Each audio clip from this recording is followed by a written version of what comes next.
bus tour around Cape Town together with my Filipino friends here in South Africa. So, hello guys! Ako nga pala si Jurima, living here in South Africa. So, for today's video, samahan nyo kaming mag-ikot-ikot dito sa Cape Town. Hindi na pwede mawala din na video. Narinig din ba? So, finally, dumating na nga po yung bus na ating sasakyan sa ating paggagala today. So, let's go guys! Samahan nyo kaming i-explore ang Cape Town. Pupuntahan natin yung ilan sa mga tourist spot dito sa Cape Town. Paulit-ulit, charis. So, tara guys, sakay na tayo. At dahil gusto naming makita ng maganda ang view, so we decided na maupo sa second floor ng bus. Palitura na lang dyan para komportable siya kay magpupus-pupus pa ka. Kapag-uod na gani-gani na. Tell me you are a Filipino without telling me. Sadyang may ingay talaga pag nagkita-kita. Anyway guys, ito nga po pala yung itsura ng city dito sa Cape Town, South Africa. Parang Manila din, crowded and may traffic din. Pero tahimik version. Kasi tulad ng lagi kong sinasabi sa mga videos ko na hindi uso dito ang pagbusena. Ginagamit lang siya for halimbawa yung may susyunga-syungang driver, ganun. Nakikita nyo yung bundok na yan, yan ang Table Mountain. Ang Table Mountain ay nakilala dahil sa pagkakahawig niya sa isang tabletop. At ang Table Mountain din ay isa sa 7 natural wonders of the world. So ayun, magpatuloy tayo sa ating pagdarakbay. Charot!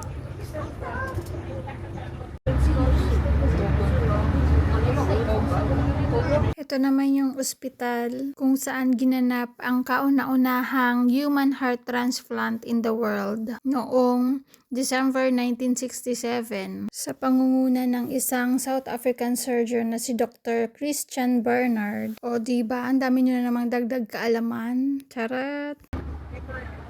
Tayo ay magpatuloy ulit sa ating paglalakbay.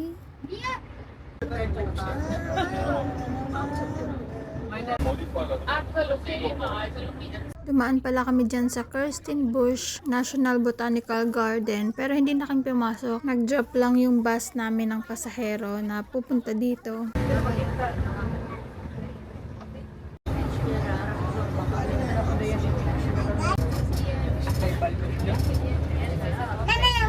Another one.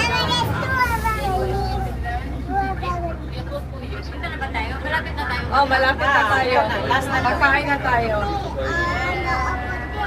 Should I do sa baby? One. Baby? Ha? Sa dali na tayo. Dali ba? Alex, stop na. Bas, mama. Pakidagang tao, Marisa.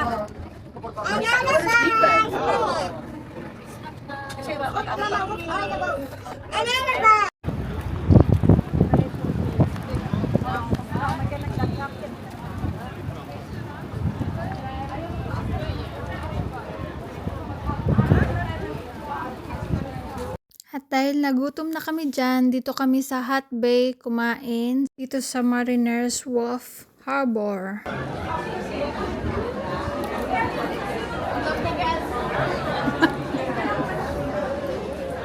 Kain.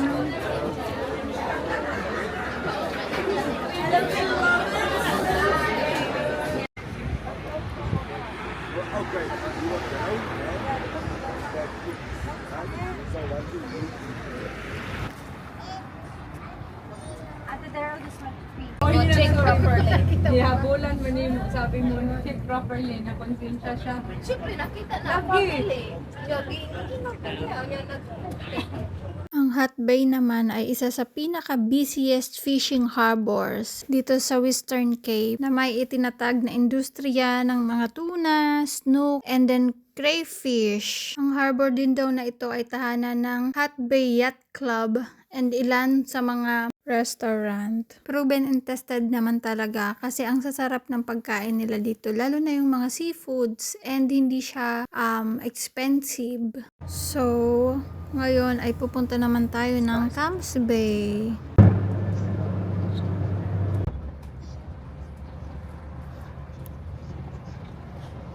Pag magtutour ka pala dito guys, bibigyan ka nila ng headset para doon mo papakinggan kung saang lugar na ba kayo, yung mga announcement.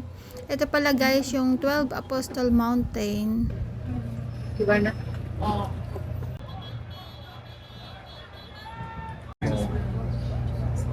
Ito sa'yo magbaba na.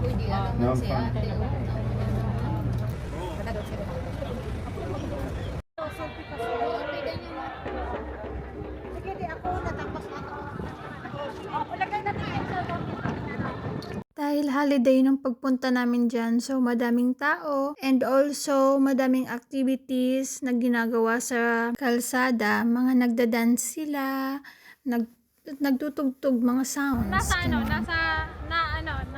Nakatingala yata ang ano. Hindi na. Ganda. Nakikita. Ay, video to. Hey! Hey! Mag-video kayo, video. Jumping. Doon kayo. Ay, baba mo. Dito.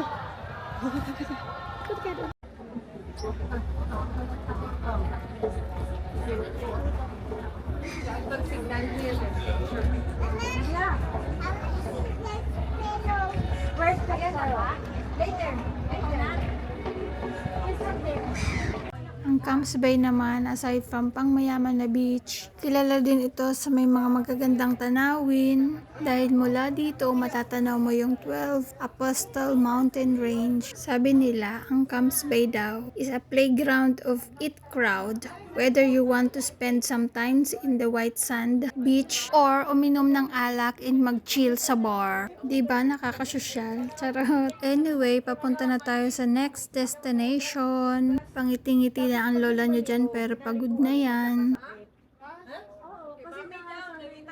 Ang next destination nga natin dyan ay ang Table Mountain.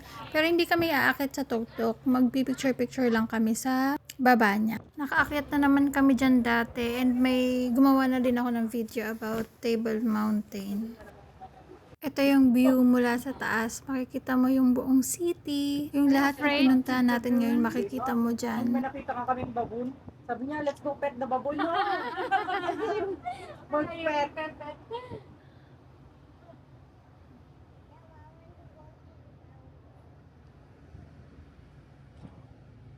At ito naman yung sa baba ng Table Mountain. So, kailangan mong sumakay ng cable car para makarating sa tuktok.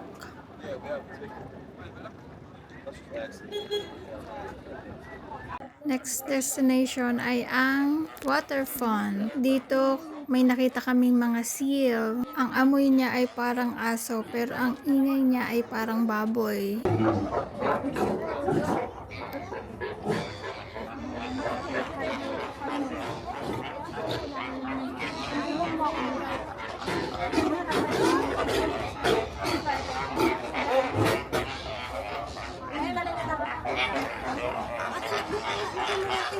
Sumakay din kami dyan ng ferry para mag-ikot-ikot.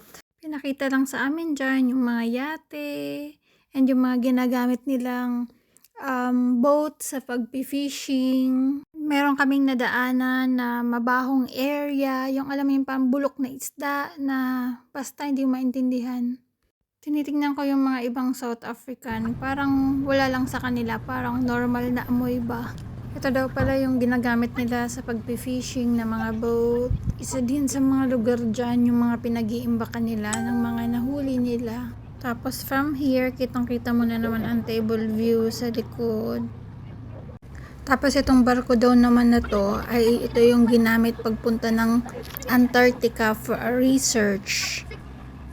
And dito naman sa pangalawang ferry namin ay nilibot kami dito sa loob kung saan napapalibutan siya ng mga nagagandang hotel dito sa waterfront. So, yun lamang guys for today's video. Sana may natutunan kayo sa mga pinagsasabi ko sa ating mini vlog today. Maraming salamat sa panonood. Ingat po tayo lagi. Bye-bye!